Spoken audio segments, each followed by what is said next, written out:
Hello everyone, हम लोगों ने अपना लास्ट टॉपिक डिस्कस किया था जो हमारा बेस था डिसीजन मेकिंग पे। डिसीजन मेकिंग में ही हम आगे चलते हैं। तो हमारे पास कुछ और भी इफ़ कंडीशन के स्टेटमेंट के वर्किंग है, सो हम उस पर वर्क करते हैं आगे। सो फर्स्ट हमारे पास आता है short hand if you have only one statement to execute you can put it on the same line as a if statement. हम क्या कर रहे थे कि हम रेगुलर एक एक one two one next to next line जा रहे थे इफ स्टेटमेंट की। तो शॉर्ट हैंड इफ में आप एक ही लाइन पे अपना सारा स्टेटमेंट एंड सेम लाइन पे आप अपने प्रिंट को एग्जीक्यूट करवा सकते हैं। Same with short hand if else, if you have only one statement to execute, one for if and one for else, you can put it all on the same line। आप ये भी work कर सकते हैं। Then आपके पास third आता है, वो है and operator. And the and keyword is a logical operator and it is used to combine conditional statement. It means अगर आपके पास कोई डिसीजन मेकिंग है, आप उस पर अपने and operator, it means logical operator को भी वर्क कर सकते हैं। देन आपके पास लास्ट वर्किंग आती है, वो है आपकी और। द और keyword is a logical operator and it is used to combine conditional operator. ये भी आपका सेम, जिस तरह से आपका एंड वर्क करता है वैसे आपका और वर्क करता है। सो हम इसको चेक करते हैं कि ये किस तरह से हम वर्क करेंगे। सो हम अपने नॉर्मल जाते हैं, वहाँ पर हमने डिसीजन मेकिंग डॉट पाई नाम से ऑलरेडी एक फाइल बनाई हुई थी। हम अब चेक करते हैं कि शॉर्ट हैंड इफ हमारा कैसे वर्क करता है। So short hand if enter करते हैं with a equals to, like यहाँ पर कोई वेरिएबल है 220, same with b equals to 33 and then हम एंटर करते हैं इस पे इफ। एक स्टेटमेंट है हमारे पास, if a is greater than equals to b, same print a is greater than b। तो अगर हम इसे रन करेंगे, it will show a is greater than b।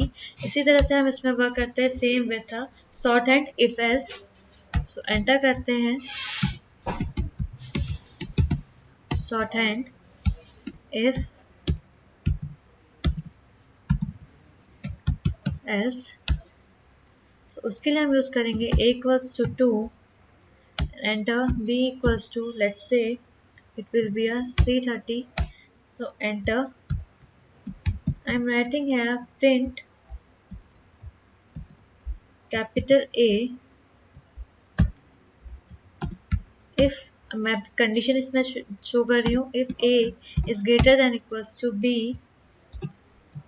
else print B। It means अगर आपकी कोई भी वैल्यू है, इसमें हमने दे दिया, आप या तो प्रिंट A कर दें, अदरवाइज अगर A ग्रेटर देन हो रही है B से तो आप प्रिंट A करें, अदरवाइज आप क्या प्रिंट कर दें B। सो हम इसको चेक करते हैं, रन डिसीजन मेकिंग। सो जो हमारी वैल्यू है B ग्रेटर है, इसने उसने डायरेक्ट हमें प्रिंट करके दे दिया B। देन इसी में हमारा नेक्स्ट था ऑपरेटर, जो हमारा लॉजिकल ऑपरेटर जो था वो था हमारा एंड का। सो फॉर द एंड हम यहाँ पे आके यूज करते हैं a इक्वल्स टू 34, हम कोई वैल्यू ले लेते हैं। देन अगेन वापस b equals to 33, enter c equals to 500। So for the AND operator, if I write here if a is greater than b and a is greater than c is greater than a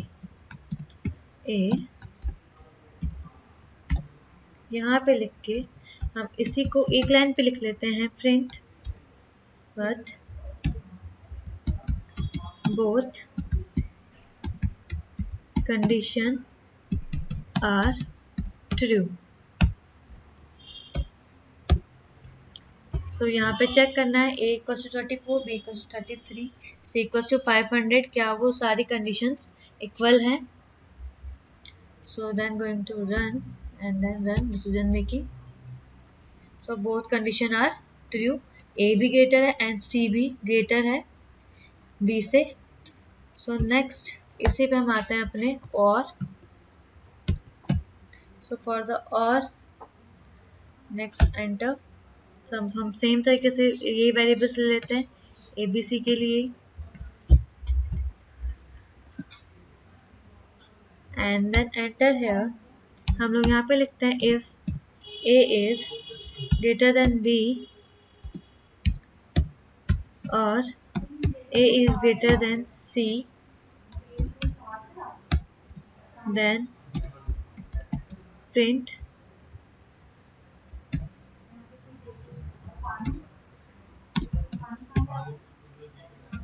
at least one of the